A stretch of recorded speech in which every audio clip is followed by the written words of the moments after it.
Okay, welcome everyone. As we are sponsored by Sholem Fogel, Lila Nishmas Yaakov Zev Ben Yehuda, Rivka Bas Yaakov Yosef, Tzivya Miriam Bas God, Yosef Ben Siyam Ben Yaakov Zev, Baruch Ian, Lila Nishmas Yaakov Chaim Ben Abba Esther Bas Gittel, Avram Ben Shmuel HaKohen, by Yaakov Yamansky, with a Kosa Tov to the Rav, the Zoom family, and Nachas from children and grandchildren, A.B. Spry, for Nachas from children and grandchildren, Ed Sal from London, Joshua Rosenberg, a virtual Talmud, and I want to. He's B'Seich Shiva, but I want to learn our Chaver Adaf, Abe Arbach, who is one of the sponsors of the Mishnah Yomis, and he is sitting Shiva for his father, David Ben Chaim.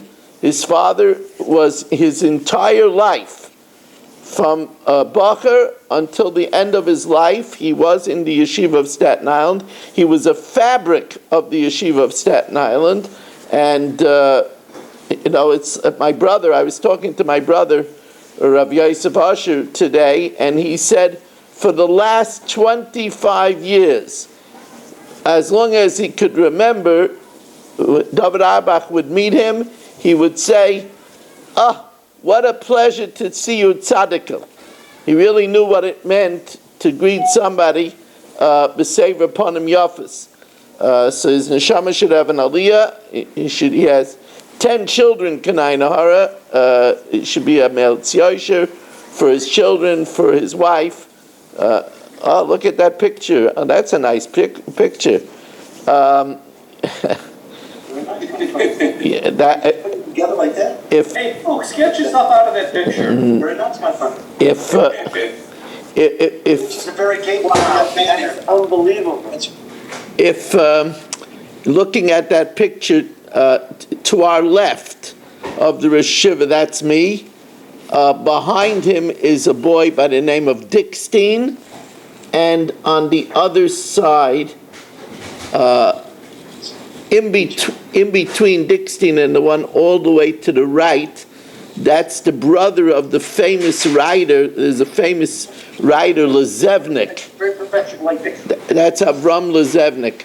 Aguda, you're making a lot of noise and you're not muted. I can mute you, and that's no problem. Yeah, not supposed to be talking in shul, guys. Rabbi, which did you say was you? This is me, right here. You're right behind Fuchs? I'm right behind Fuchs, yeah. I'm looking at the picture, I can't... Yeah, the one with the finger pointing up. That's me. Hey, Fuchs, knock your head down. Yeah. Oh, with your thumb up? Oh! Yeah, that's me. That's me with my pen in my pocket. Yeah. Where's your pickleball racket? Pickleball wasn't even invented then. Somebody is a pickleball obsession today. We Just picture him with a beard, you can see some rabbi. Pickles tonight. Okay, we are holding by the bottom line of Nun Zayin Amud Beis with the words Vishel Ama Oretz, as we welcome in Aaron Swade, we welcome in the Agudas Yisrael of Fairways, and the wonderful Michal Avram, Rich Lenner, and Ruvain Shanit that is there right now. Richard Lenner is playing games now also. Wait a second, you just said talk about Ama Oretz, and you said as we welcome in Aaron Swade. What's going on here? Well, no, I'm getting up to you and then I'll start. Mark Frankel, Yitzi Muller, Saba, and Baruch Ian Melzachter, we missed you last night, Irving Fishbaum, Yisrael Fisher from Tannersville, Shalom Fogel, Menachem Yamansky, Dr. Block, Barish Gesserman, Dr. Guy, Marshall Castle, Stephen Holtzman, Michael, Yitzi Fuchs, Nachman Chapler, David Helfgott is joining us, Rabbi Kranz, Ilya Shutman, and so now if you remember, we said that the table of an Amoritz had a tablecloth on 2/3 of the width of the table, and the people would eat on one side, and on the uncovered part of the table, there they would put the pots and the vegetables. B'shel Amoritz, but an Amoritz, doima lemedura, it's like a bonfire, ukideiros makifas, just like a bonfire has a fire in the middle and the pots all around it. They had the tablecloth in the middle with the bread on it, and all the pots went all around the whole table. So it really wasn't very suitable for cleanliness. It was not very suitable for the guests. Now, Mita shel Talmidei Chachamim Ketzad, the bed of a Talmid Chacham, what was under the bed? So, the bed of a Talmid Chacham, Kol she'ein tachtea ela sandalin b'yamei chama, the only thing that was under it, they used to have 2 pairs of shoes. They had hard sandals for the winter and soft leather minalim for the summer. So in the summer they kept the winter shoes, the hard sandals, under the bed, and in the winter they kept the soft leather shoes, the summer shoes, under the bed. V'shel ha'amaretz, but an amaretz, his under his bed was a veritable junkyard. Under his bed was daimel oitzer bolus. It was like a confused storage place where there was everything under the sun under the bed. Now, of course, we know that we're very makpid not to keep food under the bed. And that's one of the things that you have to worry about is when the children steal the afikomen and then they put it under their bed and then they fall asleep. And then you have a problem of not being able to use the afikomen. So you just take another piece of matzah, but you don't eat that matzah. Now, fasting his seatbelts, Rabbi Isai. Rabbi Bana have a kamitzayin marasa. Rabbi Bana, in order to be mazakah the rabbim, and in those days they didn't have matzevas, and there was a worry that kohanim will become tamei by walking over unmarked graves. So Rabbi Bana have a kamitzayin marasa. He took pains to mark graves with line in order that the kohanim should not become tamei. Kimota l'marasa da Avram. He was in Hebron, and by the Moras HaMachpelah. So now how is he going to know the length and the width of the Mara? So obviously Rabbi Bana was a very great man, and he was able to venture to places of great holiness. So he went to the portal of the crypt of Avram. Ashkechei Eliezer Eved Avram Dekoy Kamei Bava. He found Eliezer, the servant of Avram, guarding the door. Eliezer, it's brought down in Masechtas Kala that Eliezer is one of the 7 people that entered into Gan Eden alive, and he never died. So therefore Eliezer was standing, Eliezer, the trusted Eved of Avram, was standing in guard. Amalei, so Rabbi Bana said, Maika Ovid Avram. What is Avram doing now? Amalei, so he said, Gane bekanfei de Sarah. He is lying in the arms of Sarah. V'kama'ayna le bereshe. And Sarah is peering at his head. Now, we have to know that people make a mistake and think that there's no marriage after death. And they say, you see, that a woman is allowed to get married after her husband dies, so it must be that there's no marriage after Misa. However, this is something that Rav Miller corrects very strongly. Rav Miller would say to young men and women that before they get married, they should look before they leap, because marriage is a very big investment. It's for this world and for all of the next world. And he would bring a raya because it says that Avram and Sarah and Yitzchak and Rivka and Yaakov and Leah and Adam and Chava are buried zugais, pairs, in the Moras HaMachpelah. So you see that there's marriage even in the even in the next world. So, Amalei, Rabbi Bana said to Eliezer, Zil Amalei, go and say to him, Bana koyabava. That Bana, he humbly called himself Bana.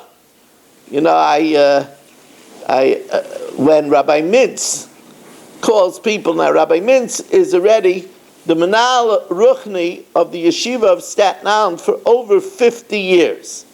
He's a Rebbe of thousands of Talmidim. But when he calls up, he says it's Chaim Mintz on the line. So here we have that Rabbi Bana introduced himself as Bana Koyabava. Bana is standing by the door.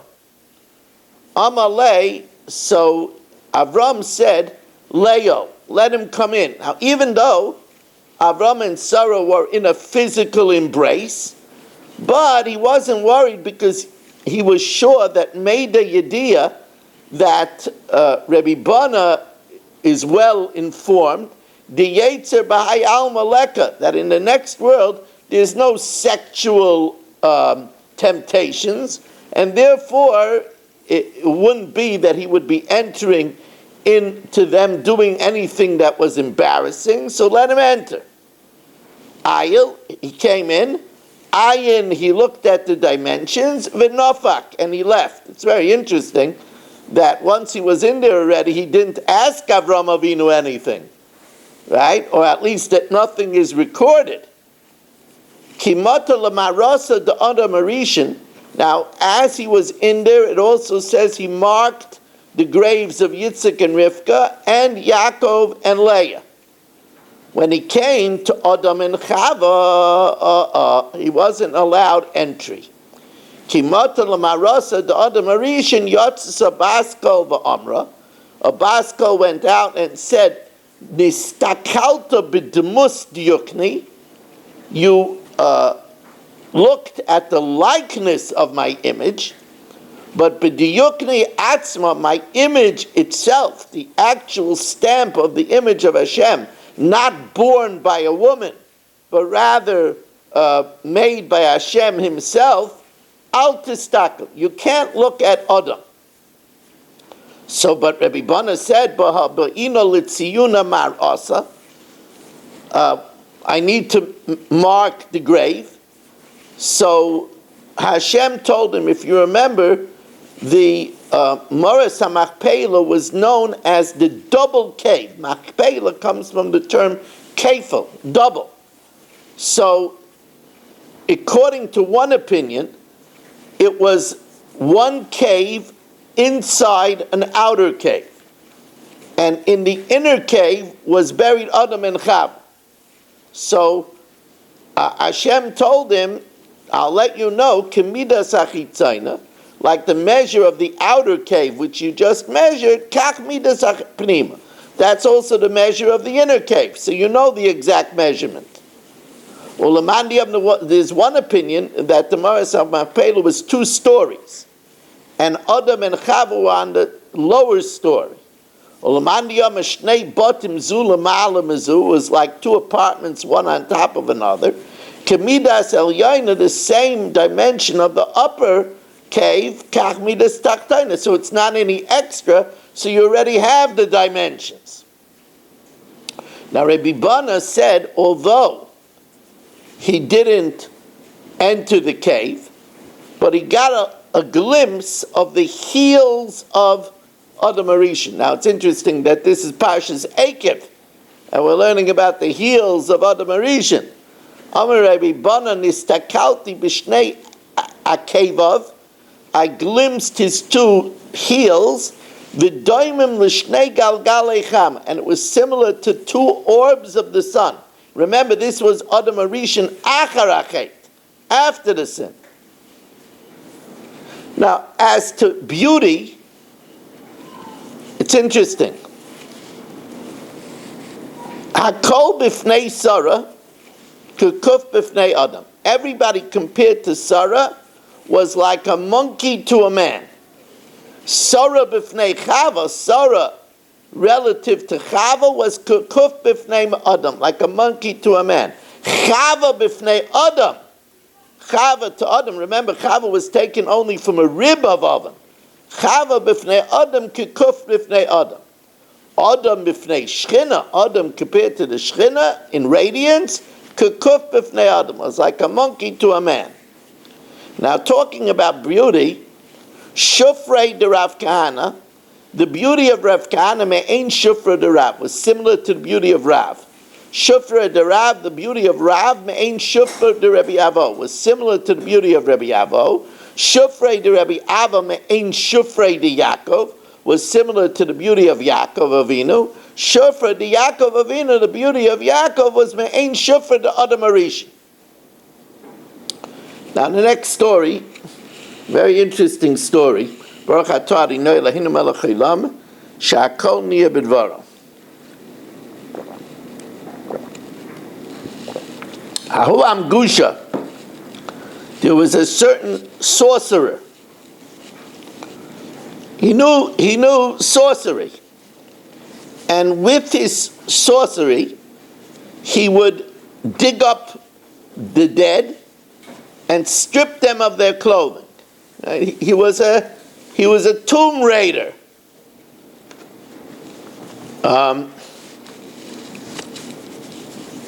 Look at Marshall; he's getting jealous. Theater of the Lost Tomb. Now, so Ahu Amgusha, there was a certain sorcerer. He would strip the dead. Through sorcery, he would raise the dead and strip them of their clothes. He felt that they didn't need their clothes anymore. Kimota Amarasa de Rav Tuvi Bar Masna, when he reached the crypt of Rav Tuvi Bar Masna and he tried to take off his clothes, Tofsei Bedikne. He grabbed him in his beard and he wouldn't let go. So the Rashbam says that Abaya was a friend of this sorcerer. So Asa Abaya came, Amalei, and Abaya said, B'metusa minach, I ask from you a favor, shafkit, let him go. And he let him go. Now, they say that a person should learn from his mistakes. But this sorcerer didn't learn from his mistakes. L'shana achri tehada asa, he was on the prowl again, and he again brought up Rav Tuvi Bar Masna, Tofsei B'diknei, and Rav Tuvi Bar Masna again grabbed him in the beard. So again he called help for Abaya. Also Abaya came again, Lo Shavke, and this time Rav Tuvi Bar Masna wouldn't let him go. You give a person one chance, but that's it. One strike and you're out. So Adda Aise Mispra, now he would have been in a lot of trouble, and stuck in the graveyard there with a corpse holding on to his beard. Adda Aise Mispra, until they brought us scissors, Vigazia Ladikne, and cut off his hair. So of course, the question that was bothering me over here is that, first of all, why was Abaya his friend? Not a very good choice of friends, especially the great Abaya, one of the Gdolei Adar, should be a friend with a tomb raider. And also, Abaya came to his rescue even the second time. I mean, a man that disgraces a tzaddik like Rav Tuvi Bar Masna, and he's coming to his rescue a second time. So, my brother, Rav Yosef Asher, wrote the art scroll on Bava Basra. So I called him up and I asked him if he had any. I don't have that many svarim on Bava Basra up here. I don't have a Ben Yoyada, but my brother told me that he always learned that this Amgusha was a governmental figure. and Abaya befriended him in order for the benefit of Klal Yisrael, for the benefit of the people, and that's why he was helping him. Now the Gemara is going to tell us. Maybe Abai knew him from before, when before he became Abai. Oh, that was Resh Lakish. No, I made a mistake. Now, Maybe you know it from before, because Abaye talks about his mother. She was brilliant with potions and things for healing, right? yeah. First of all, that was his foster mother, and that doesn't make a difference. So what? Well, this guy's a magician. No. This has nothing. This has nothing to do with magic. His mother was a very big. His foster mother was a very big medical expert. Has nothing to do with sorcery. Now, the Gemara now is going to tell us the great wisdom of Rebbe Bana. Hahuda Amalahu, there was a man who on his deathbed left the following bequest. Chavita the Afra lechadbroi, a barrel of earth to one of my sons. Chavita the Garme lechadbroi, a barrel of bones to one of my sons. And Chavita the Udra, a barrel of fluff, of soft cotton, lechadbroi, to one of my sons. Now, they had no idea what he was talking about. They had no idea what he was talking about. So also the Kami de Rabbana, they came before Rabbana to unravel the mystery. Amalahu, so Rabbi Bana said to them, Islahu Ara, did your father have real estate? Amalei in. Islahu Chevasa, did he have beasts, animals? In. Islahu Bistraki, did he have expensive cushions? In. That's what he said. The barrel of earth was his land. The barrel of bones was the livestock. And the barrel of cotton were the expensive cushions. Ha'u Gavra, now this is wild. Ha'u Gavra, this is referring to, normally Ha'u Gavra is Marshall, but we're going to give him a break over here. We're going to give him a pass for good behavior. So Ha'u Gavra, there was a man by the name of Chatzkel. The Shamal L'Dibiseyu, Chatzkel heard Mrs. Chatzkel say, the Ka'amra Labrata, she was saying to her daughter, Amailoit Tznias Bi'isura, you know, when you commit infidelity, why aren't you more private about it? Hach Itzisa, talking about herself, Asara B'nai Isla, I have 10 sons, V'lesli me'avuch elachad, only one of them is your father's. But you see, you never knew that. Now, he overheard it. He overheard that she said that only one was his. Now, he never discussed it with his wife because he wanted to have shalom bayis. He still liked his wife, so he never discussed it. But Kishachiv, when he was on his deathbed, Amaluhu, he said, Kol nichsei lechad bra.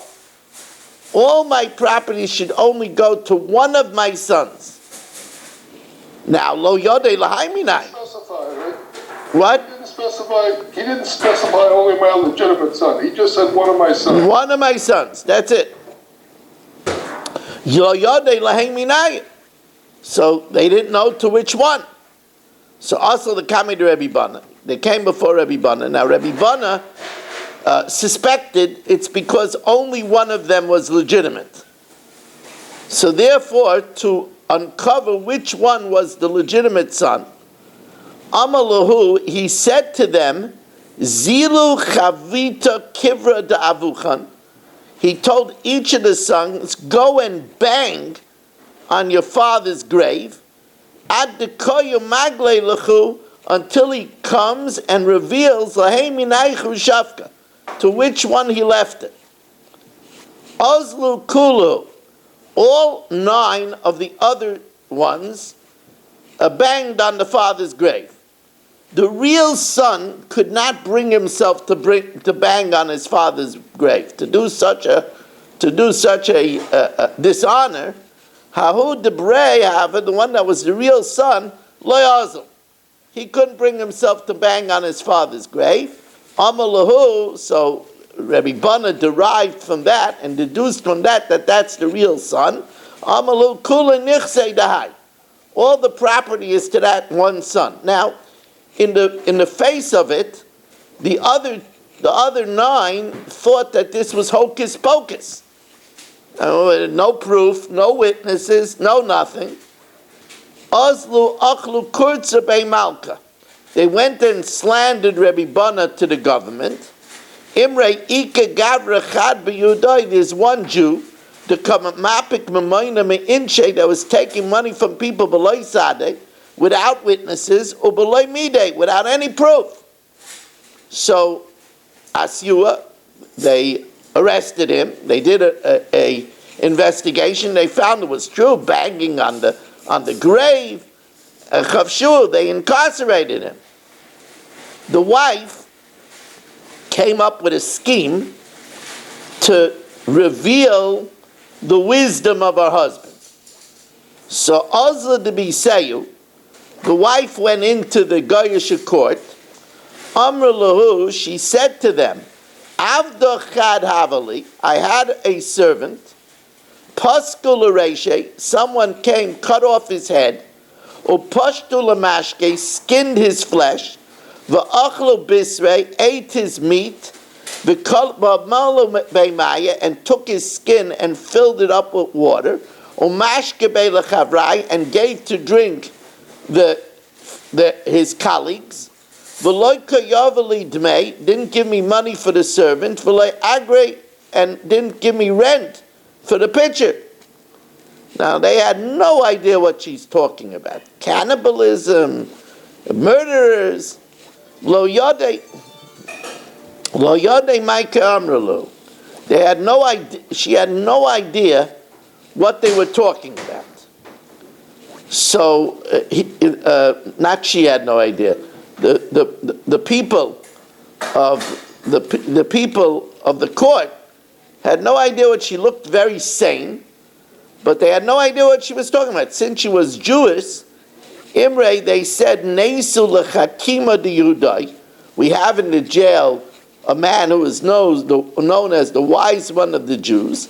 Let's bring him Velema and let's see if he has an explanation. And her strategy worked. Karyua Rabbi Bana. They called Rabbi Bana. Amalu Azarnuka. She's talking about a skin, a flagon. What happened is she had a goat. Somebody stole the goat, cut off the head, ate the meat, stripped the skin, made out of it a flask, and didn't pay for the goat and didn't pay the rent for the flask. So, Imre, they said, since he's so wise, let him sit by the gate. They used to judge by the gate. Let him sit by the gate. V'nida indina, and judge judgment. He saw that by the gate of the court was written, called Dayan de Miskari Ladin. Any judge who himself is called to judgment, Lav Shmei Dayan, is not a good judge, because if he's not above suspicion, he's not a good judge. So Rabbi Bana said that's ridiculous. Then anybody that wants to disqualify the judge will come up with a trump charge against him. If somebody comes, and summons him to court and makes a trump charge, pasla, would that disqualify him? Ella, what it should say is kol dayan de miskere ladin, any judge that's summoned to judgment.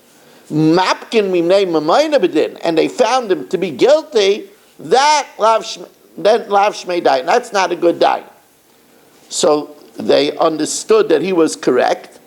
So they wouldn't erase the ancient writings, but they added to the gate, Bram, in truth, Sabei de Yudayim, right?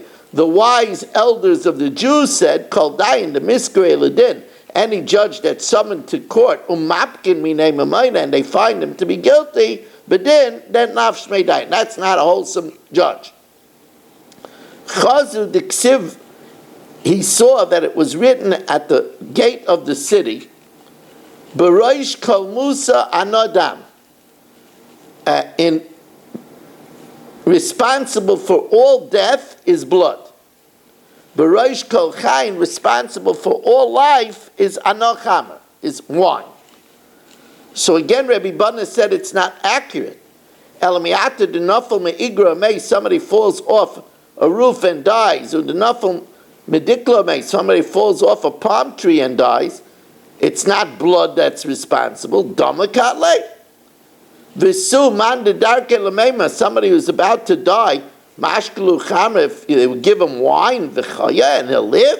It's not the elixir of life. It can't bring him back to life. Elahachi bay lemichtav.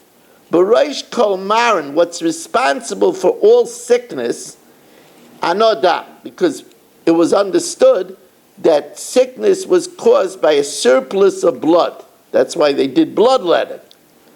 And B'reish kol asven, at the head of every medicine, is anochama, is wine. Wine is considered very healthy for the person.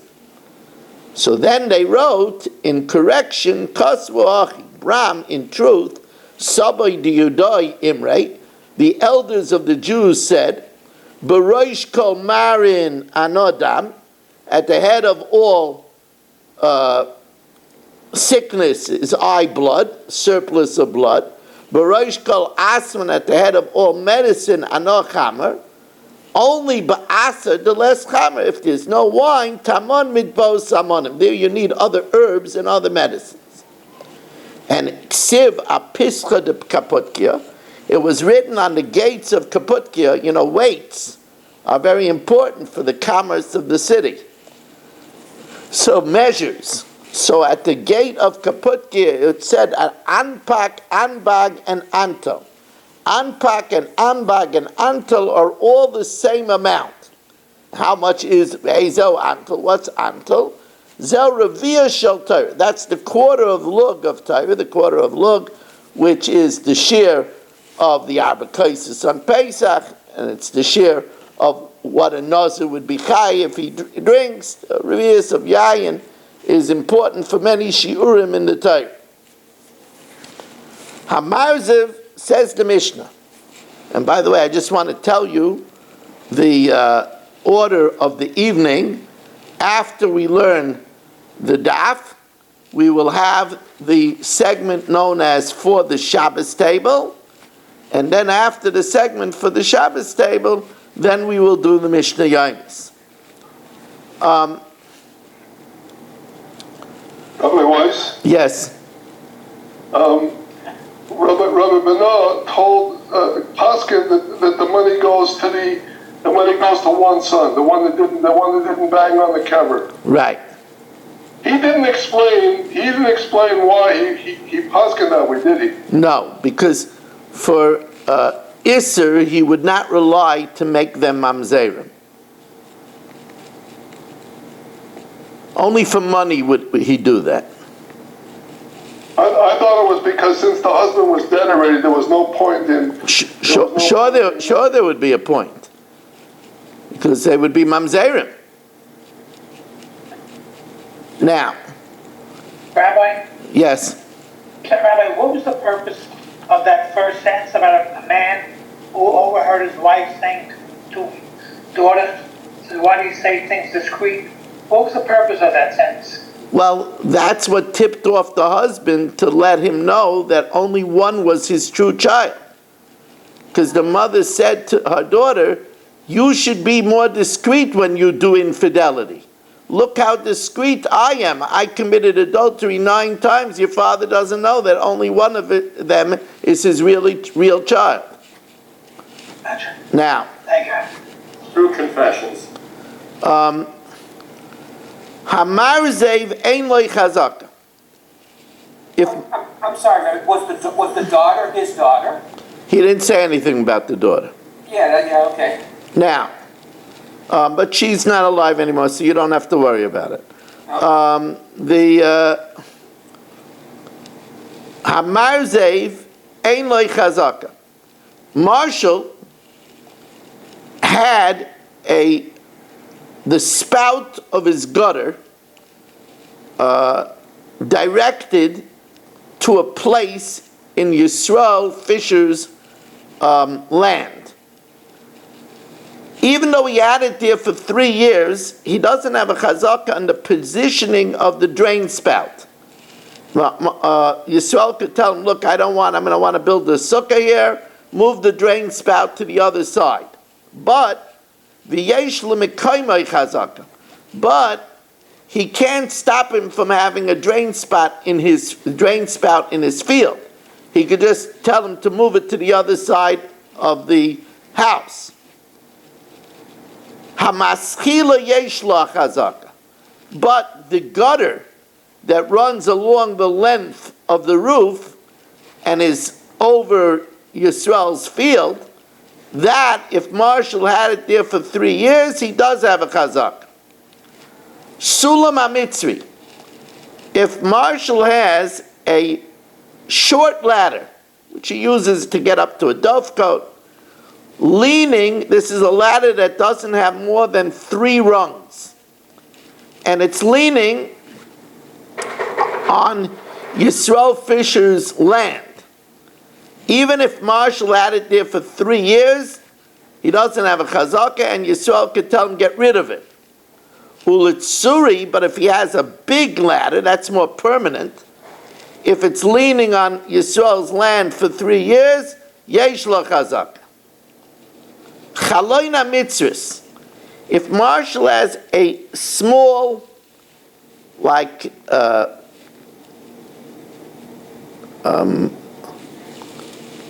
seaman's window, it's a tiny window.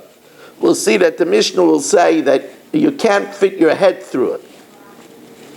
Even though he has it open there for 3 years, ein lo chazaka. And Yisrael could tell him close it up, or he might not be able to tell him close it up according to some Rishonim, but he could put a wall in front of it. Uletzuris, but if it's a big window and Marshall had it there for 3 years, then yesh lo chazaka. Ezui chaloina mitzvus. What's called a small window? Kol she'ein roishe shel adam yachal lekanos l'zaycha. A person's head can't fit through it.